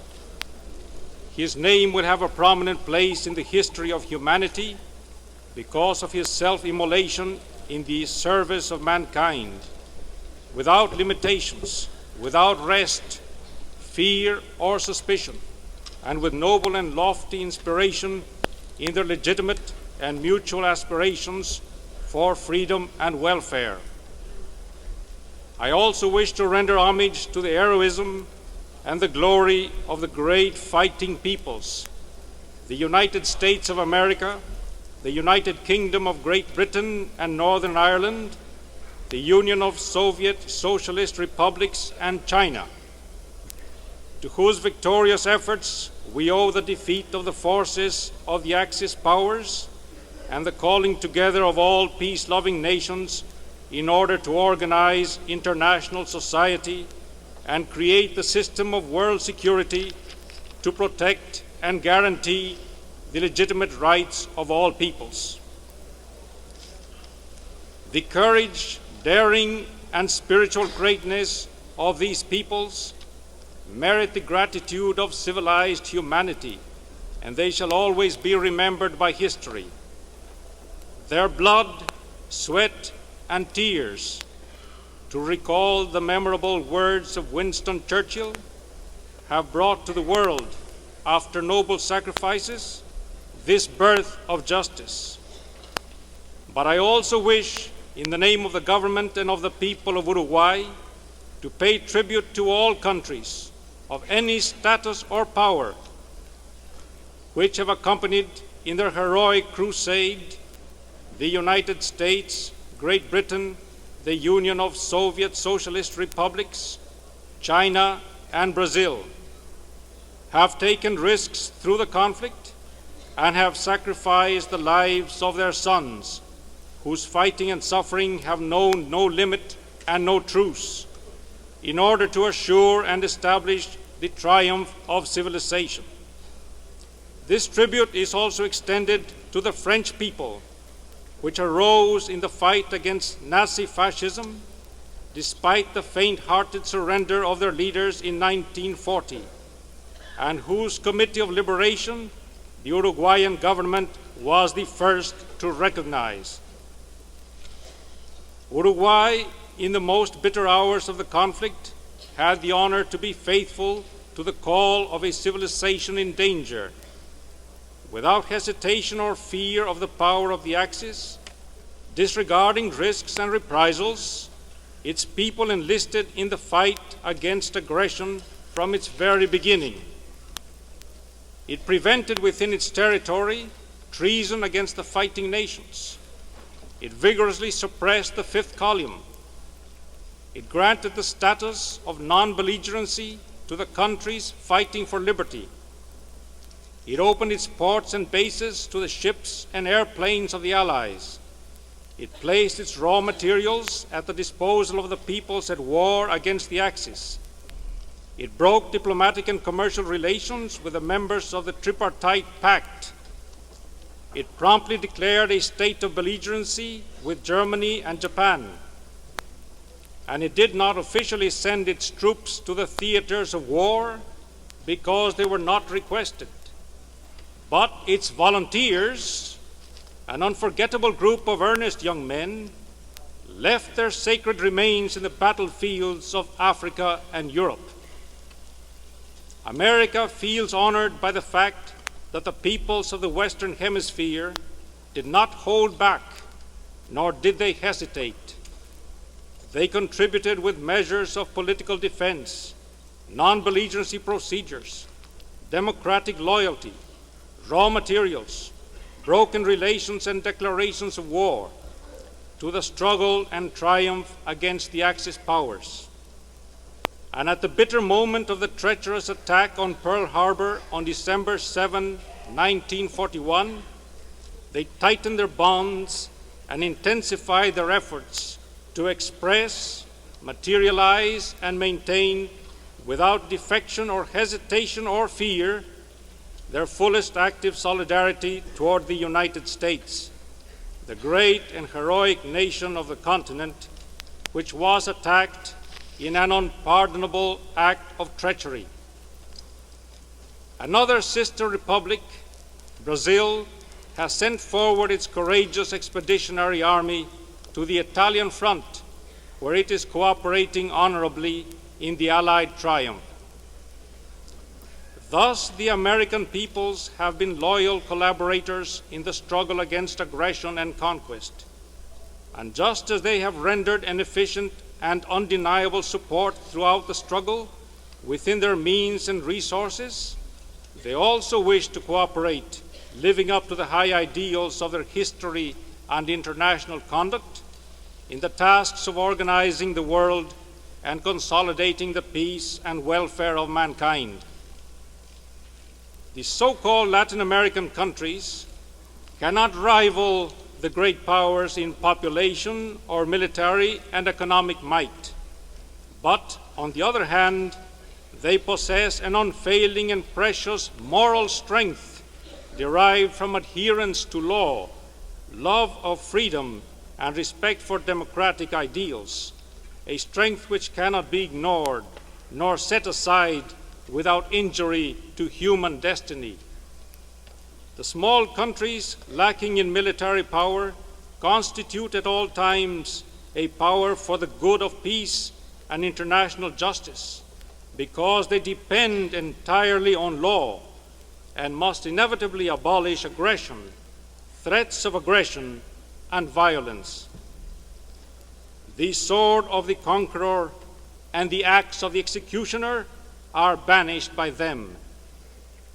Consequently, in the future organization of the world, these peoples, without vanity and without aims of conquest, can and must be considered as a great new power at the service of peaceful living among the nations, the rule of international law, and the ethical and juridical principles of civilization. Between the just and the unjust, they have always declared themselves for justice. Between the lawful and the illegal, they have always decided in favor of law. Between violence and security, they have always struggled for the maintenance and strengthening of the rule of peace. To assure the participation in international society of countries small in size and military strength, the enforcement of their rights and the natural sway because of their large proportion in the Earth's population, their spirit, their moral orientation, their wealth and possibilities in international trade would be equivalent to establish and consolidate an effective and unshakable guarantee for the fulfillment of the essential and supreme purposes of the Organization for Solidarity and Peace, which is to arise out of the historic deliberations in San Francisco. The Latin American countries constitute an eloquent proof of all that I have said. They have not been attacked directly in the First World War, nor in the present war. They had no territorial problems or boundary disputes with the aggressor countries. They did not entertain plans for expansion, nor did they covet territories. But in both cases, they did not hesitate in deciding in favor of liberty against oppression, of justice against iniquity, siding strongly with the nations which defended in the world what Woodrow Wilson aptly called the treasures of law. Uruguay, in whose name I speak, has swerving fidelity to that spirit. It has not come to San Francisco to defend private or selfish interests, nor to obtain political or economic advantages of any kind, nor to discuss preeminences or win honors, nor to hinder with trivial obstacles the fundamental agreements on which will rest the solemn and greater function of the maintenance of peace after the approaching final victory. Uruguay has come to San Francisco to collaborate loyally in the organization of the world and of the international security, which, with constructive aims, without prejudice or illusions contrary to reality, but with a desire and hope that the world of the future will respond to and satisfy the ideal of justice, which inspires the nations and men of all continents.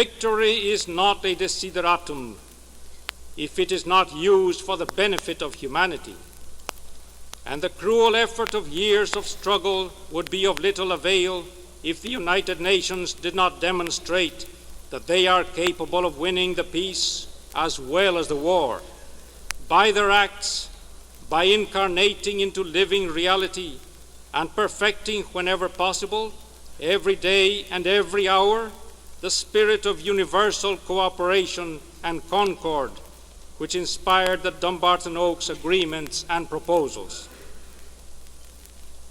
Uruguay accepts those proposals and agreements, convinced that the essential and first thing to do is to create in the world an organization and a system of security which will suppress international banditry and prevent a return to the law of the jungle.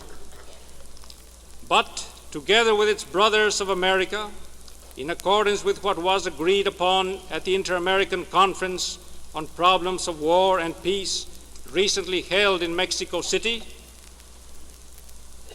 it wishes the future world organization to gain the maximum efficiency and not to suffer from omissions or cleavages, but to perfect its structure to the greatest possible extent.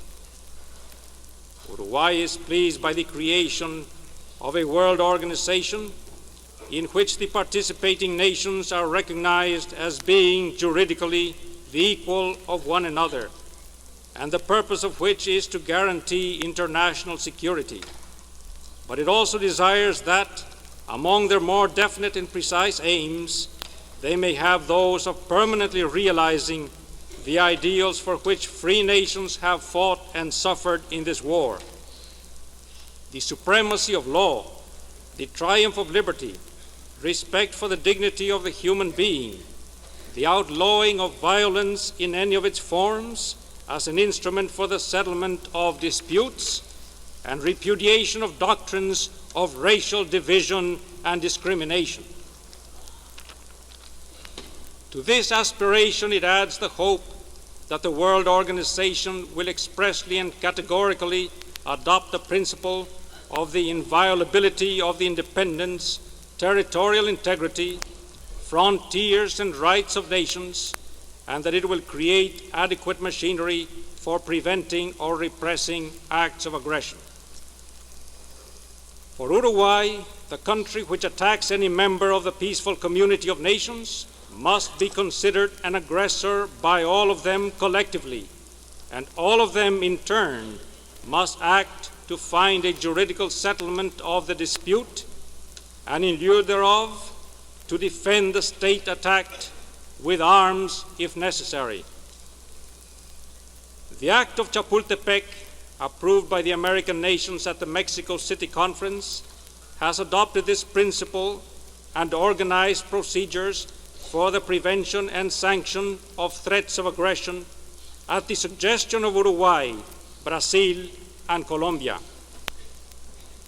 My country fervently hopes that that memorable international instrument will be integrated with the World Organization and will lay the necessary foundation for studying a way to see that defense, both material and in respect to acts involving the independent personality of the countries, and the quarantine and punishment of acts of aggression, will be effected by regional organizations with the support of all the members of the international organization.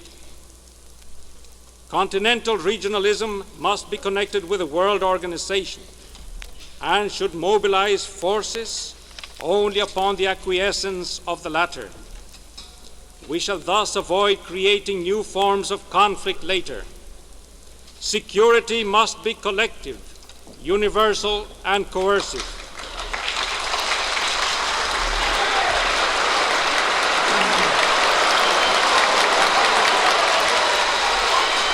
Ladies and gentlemen, this program, the entire conference, has been interrupted. One of the delegates, whose name I can't detect, who? Senor Caceres, has just walked in with a newspaper with headlines fully 10 inches high saying Germany has quit the war. It interrupts this message by the interpreter of Jose Serrato's message, Serrato of Uruguay.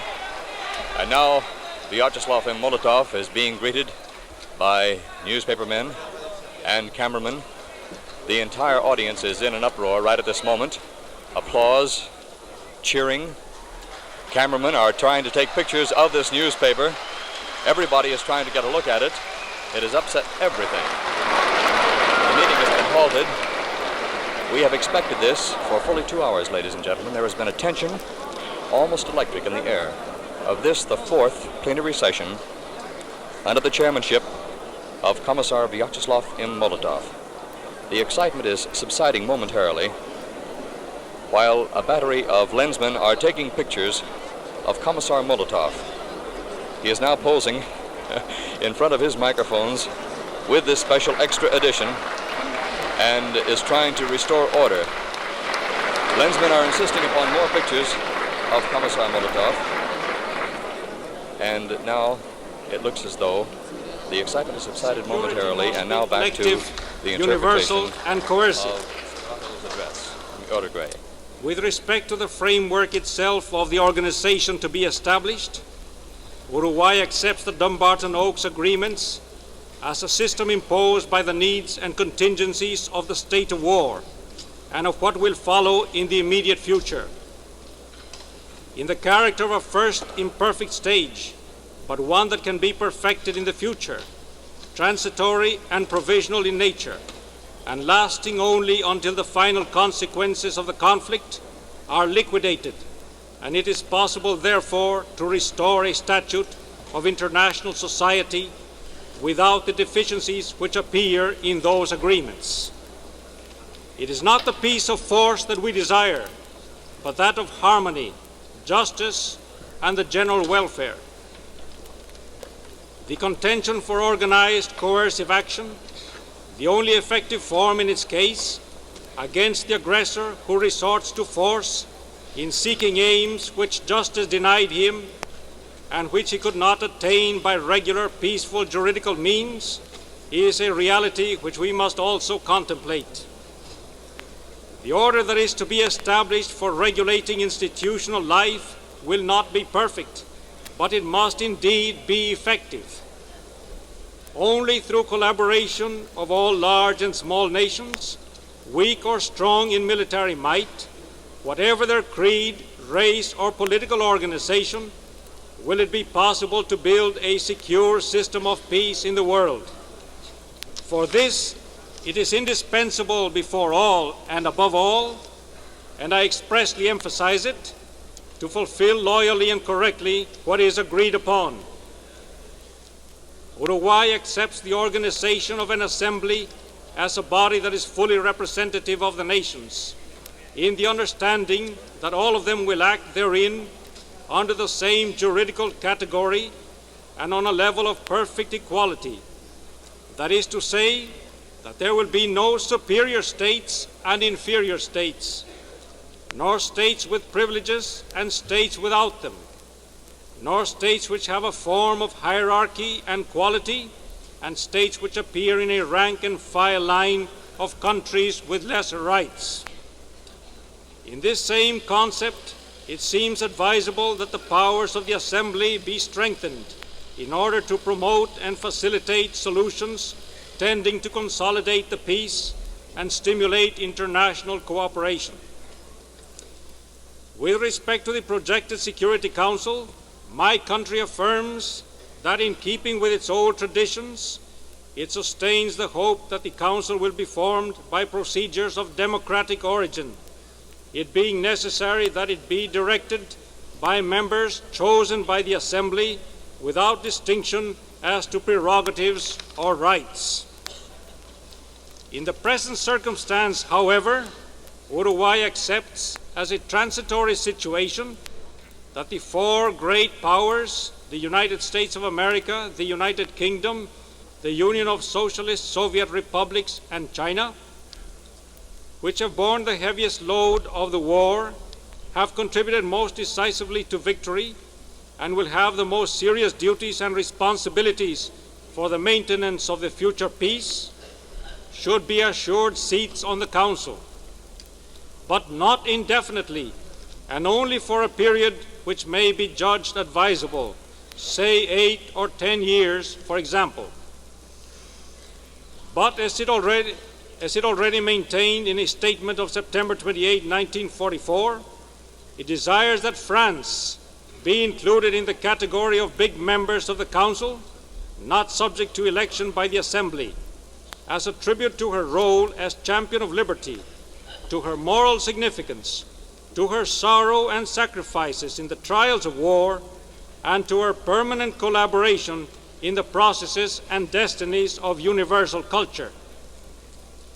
It is also of the opinion that the Latin American nations should be considered for membership in the Council in view of their proven ideals of international peace and harmony. With respect to the constitution of the International Court of Justice, Uruguay believes that all differences and controversies between countries which cannot be settled by friendly means or arbitral procedures should, without any exception, be submitted to its jurisdiction and decision. It maintains this because it has the conviction that all international conflicts are susceptible of solution by law, and because it entertains the fear that if distinctions are made between political and juridical disputes, and if the former should be eliminated from the scope of the International Court of Justice, the situation might tend to strengthen the intervention of force in disputes or controversies between states. In its opinion, the court should be universal and the only one, as is due the very attributes of justice, precluding, consequently, courts of special jurisdiction or for zones of the world. Uruguay also favors the establishment of the Economic and Social Council, directly elected by the Assembly, which should be free in social and economic matters to make recommendations to its member states. In this organization and in its wise future action, my country has great interest and hopes, since it previously had the honor of declaring that peace should not be considered an end in itself, but rather a starting point, a means, and an instrument to effect the improvement of economic and spiritual living conditions of peoples. It will not be possible to attain the international peace longed for by all if social peace is not attained. For this purpose, it is indispensable that the economic life of the world be laid on more equitable foundations, that cooperation between countries respond to active principles and be effected with equity and amplitude, and that the popular masses should not have the dangerous dissatisfaction in their living standards, which produces social conflicts, rebellions, and wars. The greatest wealth is man himself, and consequently the people, without dividing lines, in one word, humanity, composed of persons under all flags. Hence, to promote the economic welfare and development of the human species is to combat war and to base lasting peace on harmony of interests and the extension of justice. Uruguay has endeavored to preserve, defend, and guard this fundamental and precious wealth by providing, under a decree of July 26, 1944, that its delegates to conferences and congresses of the post-war express the need of combating the disturbing practice of dumping in international trade. To this end, it has proposed that governments and peoples give preference in commercial interchange to the merchandise and products of countries in which there prevail effectively the juridical and ethical principles of protection of workers against exploitation by the state or by individuals.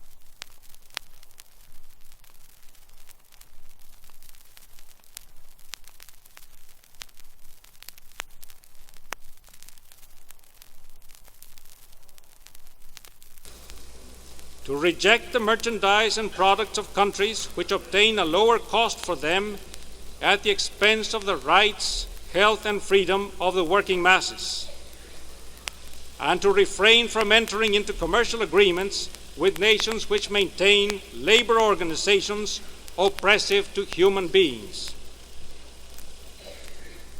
This principle, in the opinion of Uruguay, should guide the activities and the work of the Economic and Social Council. If there is to be an organization entrusted with security, another with justice, and another for the economic and social planning of the world, there should also be an organization entrusted with culture.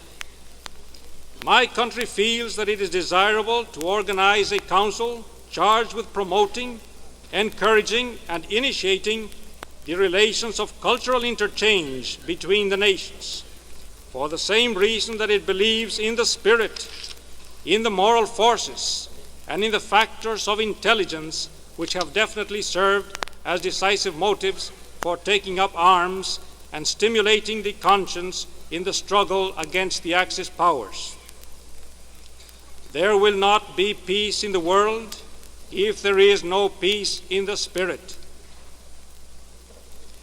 It is necessary to reach it for the rebirth of the ideals at the end of the painful crisis of the world, the knowledge and the interchange of the values of culture, the dissemination of noble ideas which will pacify the soul and will unite mankind, the propagation of the Pacific spirit, and the development of the movement called moral disarmament, which fosters respect and love for law and ethics, which recommends the correction of history and geography textbooks, which prevent understanding and agreement, and unites nations, classes, and individuals in the collective duties and sentiments of civilization. If poisoned words and dishonest teachers have been able to prepare the war, generous words and truthful teachers must maintain peace. But a stable and sane peace cannot be attained if nothing is done for the democratization of the world and the rule of freedom. For Uruguay, peace and democracy constitute complementary objectives, each of which is a guarantee and a motive for the other. This is its thesis of law. In this regard, it feels that in the proposed international organization, there should not be admitted nations professing doctrines of aggression and war, which are inclined to undermine or destroy the order of juridical peace in the world.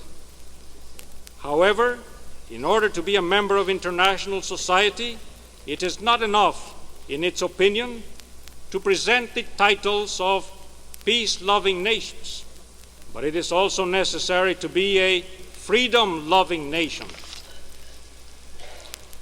For this reason, restating a thought in which it believes, Uruguay puts forward a formula according to which it would be required that the states aspiring to admission to the community of nations effectively respect the essential liberties inherent to the human being.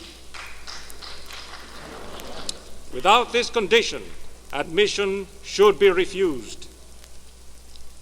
The concept of equality imposes necessarily the non-intervention principle, which must be firmly and fully established by the international association under the following conditions. A, the freedom of a state may not reach at any time a point which is incompatible with the rights and the pacific relations of the others. And B, in the event that any state should make an attempt or prepare for an attempt against such rights and such peaceful relations, collective intervention by all nations in order to re-establish peace would be proper and justified. Within the international community, there is reason for regional organizations, which may even be indispensable, such as the Inter-American system, under the condition that their action should fall within the scope of the international community, and that in no case would the regional organizations be able to set one continent or region against another continent or region, and that they do not represent an isolation of the nations composing them in opposition to the other nations of the world. Uruguay believes that the coexistence of regional systems with the world community could be implemented on the following basis. A, the juridical systems of the World Organization and the regional organizations must not exclude or replace each other, but must be implemented and coordinated so as to strengthen the rule of law. And B, the states composing a regional organization should have the right to address themselves to all the jurisdictions of the World Organization and shall participate in the juridical guarantees, the security plans, and the systems of cooperation existing therein. Uruguay, therefore, Mr. President and delegates, adheres to the establishment of an international juridical order that would not jeopardize but instead consolidate the fruits and results of the victorious thrust of the free peoples against the Axis powers. As the work of peoples which are still engaged in the struggle among ruins, battles, and hopes, it will not yet be a perfect and finished accomplishment. But this will no doubt be attained in the course of time as a consequence of the aspiration and constructive decision of all peoples of goodwill. The stage of development will begin immediately upon its foundation. The first day of its existence will also be the first day of work, of renovation, and of progress. Then, as now, as yesterday, and as ever, the Oriental Republic of Uruguay will act in the service of law.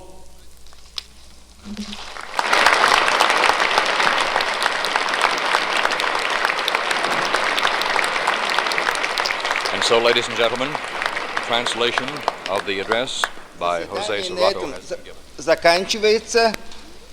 Следующее пленарное заседание состоится в этом же месте в 3 часа 30 минут 30 апреля. This session is now adjourned. The next plenary session will be held in this same place at 3:30 p.m. Monday, April the 30th. Vyacheslav M. Molotov pounds the gavel, and the fourth plenary session is brought to a close. Appearing on this afternoon's agenda were Hector David Castro, former ambassador to the United States and chairman of the delegation from El Salvador, probably one of the smallest of the delegations to this conference. There are only 2 other members besides Senor Castro. Then John Sofoniopoulos spoke, Minister of Foreign Affairs, chairman of the delegation from Greece.